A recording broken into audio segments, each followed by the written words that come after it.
Who gon' take it there? Who gon' take it there? Who gon' take it there? Who gon' take it there? Electricity, electricity, electricity, electricity. You know what's in the air. You know what's in the air. You know what's in the air. You know what's in the air. It's possibility. It's possibility. It's possibility. It's possibility. All right, so Hasan Piker and Cenk Uygur did their usual little debate for Thanksgiving dinner. They have pretty strong disagreements and sometimes have gotten into pretty heated arguments, but they're also family, so it's usually pretty chill. This is where the famous Max Left quote came from Cenk Uygur, as well as when he said, "I am the left." I think that was last year during this little Thanksgiving debate. So they did that again. And for the most part, it was chill. I thought they had an interesting conversation about housing and how much of it should be privatized, how much Hasan thinks should be privatized, which he was saying pretty much none of it, and that it should be virtually all decommodified to remove the profit incentive from it. And you know, Cenk Uygur is honestly talks mostly like a capitalist. When it comes to housing, he was not saying that he thinks really any of it should be decommodified, and was more so talking about the kind of free market principle. He's really refocused himself to that, to this idea of the free market, and that capitalism isn't the problem or seemingly right-wing ideology, but rather the problem is this more vague thing about the establishment or corporatism or something. But the real interesting part of this conversation came when they were talking about fascism and the right, and people like Nick Fuentes and Tucker Carlson came up, and it seems like Cenk has almost fully taken the pill when it comes to Tucker Carlson, Fuentes being like populists. And you've seen some other sources doing this on the left as well, including Dropsite, which I have a lot of respect for. I believe that's Ryan Grimm's outlet. But a lot of people are just kind of starting to prop up this idea, float this idea of Nick Fuentes. And Cenk is apparently has come across that and agrees with it. So let me play this for you. You go to Fuentes, and so he seemed to be a classic guy who's, to be fair to him, not hiding his nationalism, right? So he was like, I'm going nationalist, I'm going Christian nationalist, white nationalist. It appeared to me, right? That was my original read of him. But now he's also changing. And so now I know we all cancel him to bejesus. And I mean, okay, Barry Weiss, if you're watching, which you obviously are, Holocaust right? denier. Right. So no problem. You deny the Holocaust, you say all these things. He's against race mixing. Well, yeah. I'm married to an Asian woman. What am I going to agree with that? Right. So obviously we're against all that. But even now he has realized that's not actually where his audience is.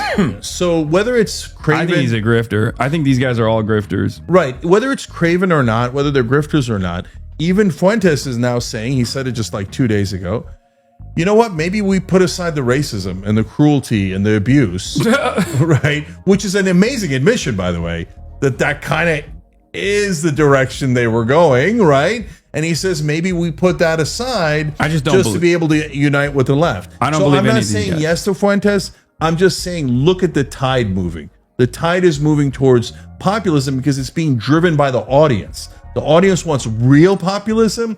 So when they sense bullshit, they don't want it, and they're pushing in a better direction. You're saying that there's a broader trend line that's moving in the direction of left politics, and that is the reason why the likes of Tucker Carlson are retriangulating their messaging. That's somewhat understandable, but I do think that ultimately, I don't necessarily care for Tucker Carlson personally or Nick Fuentes, but I do care about changing the mindset of their audiences, because I find socially regressive politics to be and reactionary politics to be a distraction, and that anyone that does that to any degree is inherently reactionary and deliberately doing this because they want to move people's attention and focus away from the material inequities that they are facing and away from a steadfast approach to dealing with those problems. I think that historically speaking, given that socialism is an abolition and reconstruction of the capitalist hierarchy, whereas fascism is actually a mechanism of control to reassert the capitalist hierarchy, this exact dynamic that you're talking about has played out in the past with fascists winning. So I think that there are two paths to fascism that I want to avoid. And the way to avoid it is to fix the system. So number one path is people get so mad at the injustices of this current corrupt system that they go in the, Fuentes direction and beyond Fuentes, right? To whatever is beyond Fuentes. And so at that point, if that becomes popular enough because of suppression, and that's what's happening now, the Barry Weiss of the world are suppress, suppress, suppress. Don't let them breathe. Don't let them breathe, right? And so they're helping Fuentes and beyond Fuentes more than they realize. So that's one path to fascism. The other path is the path we're on now. This is the establishment is the path to fascism. Because what's going to happen next is Palantir. Palantir tested all their technology in Gaza. Now Larry Ellison and the guys at Palantir are saying we now know how to control a population.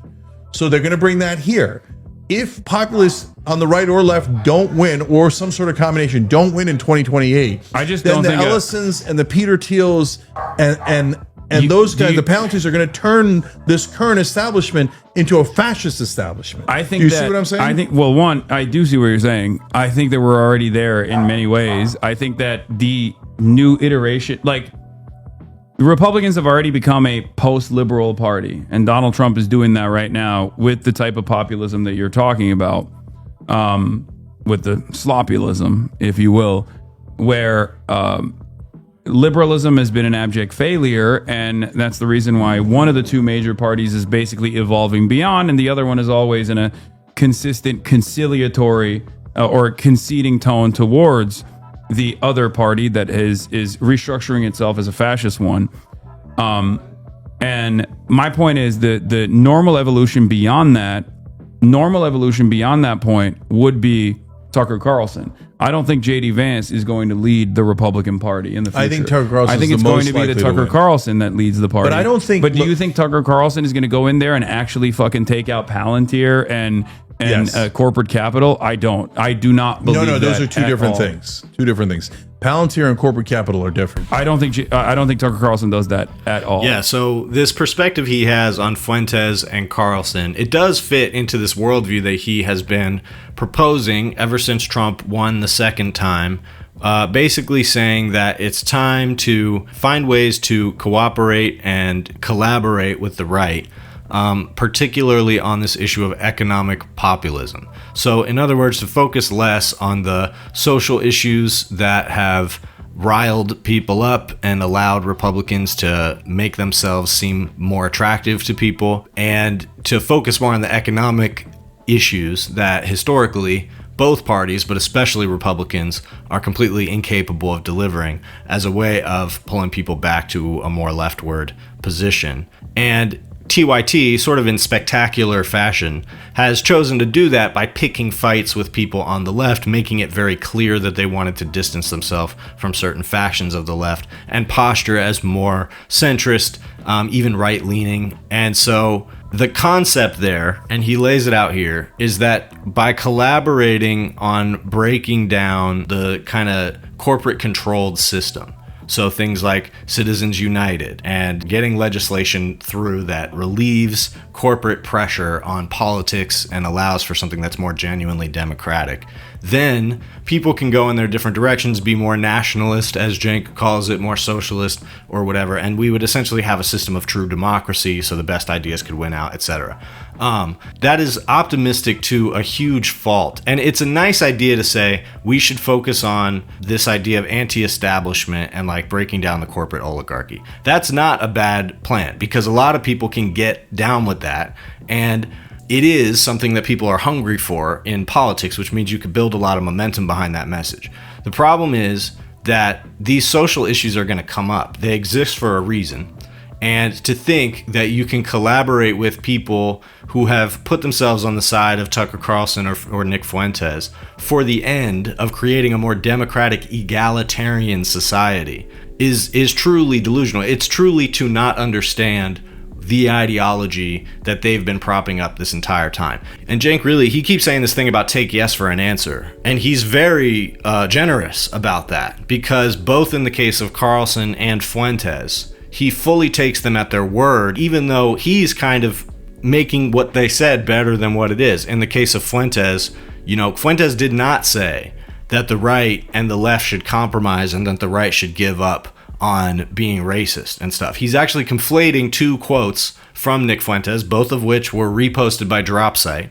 And the first one was to say that Republicans and Democrats, I suppose, in collaboration with Zionists, have pushed anti-Muslim propaganda and normalized cruelty towards brown people, and even some commentary on like the far right's cruelty towards brown people. He did say that, but there's a separate statement that he made that he said that the left and the right the populist left and the populist right, I don't know if he used that word, but that's what he was referring to, should unite, and that the left is going to have to give up on immigration.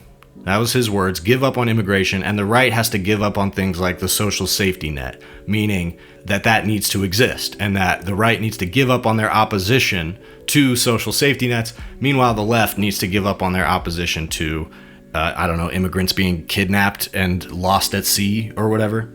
So those are two different statements that do not have the same implication as what Cenk Uygur said. And the reason is because what Nick Fuentes actually did say is just straight up National Socialism.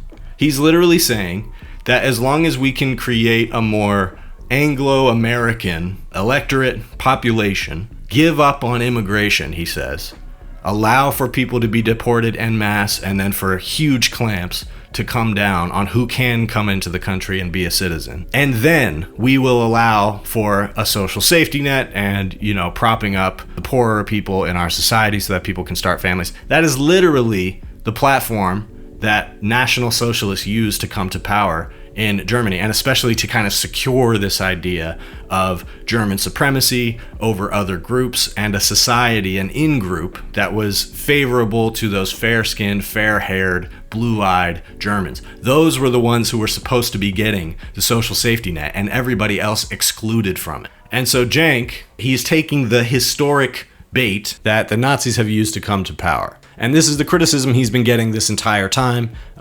He's complained that people are calling him a Nazi or a Nazi collaborator. And yet that is what he's rationalizing here. And he's saying that because we agree on the anti-establishment thing, whatever that actually means, that means that we can collaborate for now and then come to different conclusions later. But the problem is if your thing is just populism, anti-establishment, maybe get the money out of politics, that's a good specific one.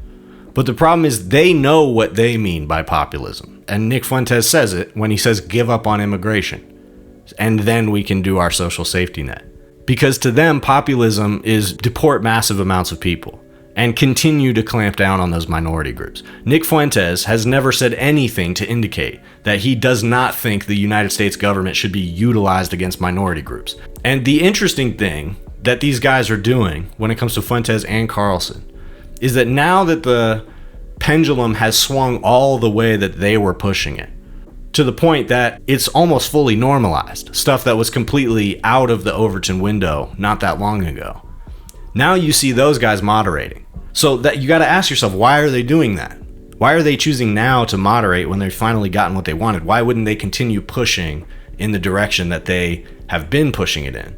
And the answer is because now they see that their views are viable and that their ideology, people that support them and actually them, can find themselves in power if they moderate just a little bit. And if they follow this thread that Cenk is gesturing to, that people are more interested in populism or just their own cost of living, like something that is in front of their face, something that they can see. And people have been so alienated from the idea that government can actually do something. And so they are moderating themselves. Nick Fuentes in particular sees them now as a moment to present himself as a normal person, whereas in the past it benefited him to come off unhinged and racist and crazy. Now that that has been normalized throughout society, it benefits him to run to the left flank of that in order to capture as many people who are not Nazified as he can. That's the play there. And Cenk has fallen for it, and he's gesturing at propping some of these people up.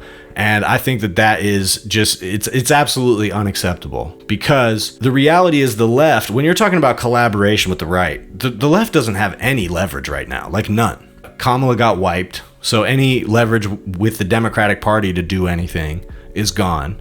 And there were plenty of people that would come out and say, oh, this is the left's fault and blah, blah, blah. And so that's why for a few months through till now, we had to deal with this narrative that like the left-wing cultural narrative had been defeated. And now that we're seeing the depravity of the right-wing cultural narrative, only just the beginnings of it, really, but people are starting to realize that there's a reason that we had some of these cultural norms in place to protect certain groups of people or to kind of push back against certain kinds of speech. So the left is doing better in elections now. Zohran Mamdani has become a leader in the national conversation, as well as Democrats doing a little bit better in some cases because of their willingness to run more anti-establishment campaigns, which is easier for them to do now because Trump is in power. So there's a little bit more leverage power. But when it comes to the left, it's still not nearly enough. And the reason that it feels like there's pressure to do something like give up on the issue of immigration is because of that lack of leverage that's coming from the left. So the only answer is to reestablish that. And I can appreciate the strategy of picking an issue or a few issues and trying to drum up support for that. But I think that Cenk's essentially this populism thing is just not nearly laser focused enough. And so therefore running these anti-establishment campaigns with people who on the other end of that anti-establishmentarian, I mean, Cenk is running a PAC. He's trying to put people in power. So if all they care about is breaking apart the system in terms of, again, money and politics, I agree with that.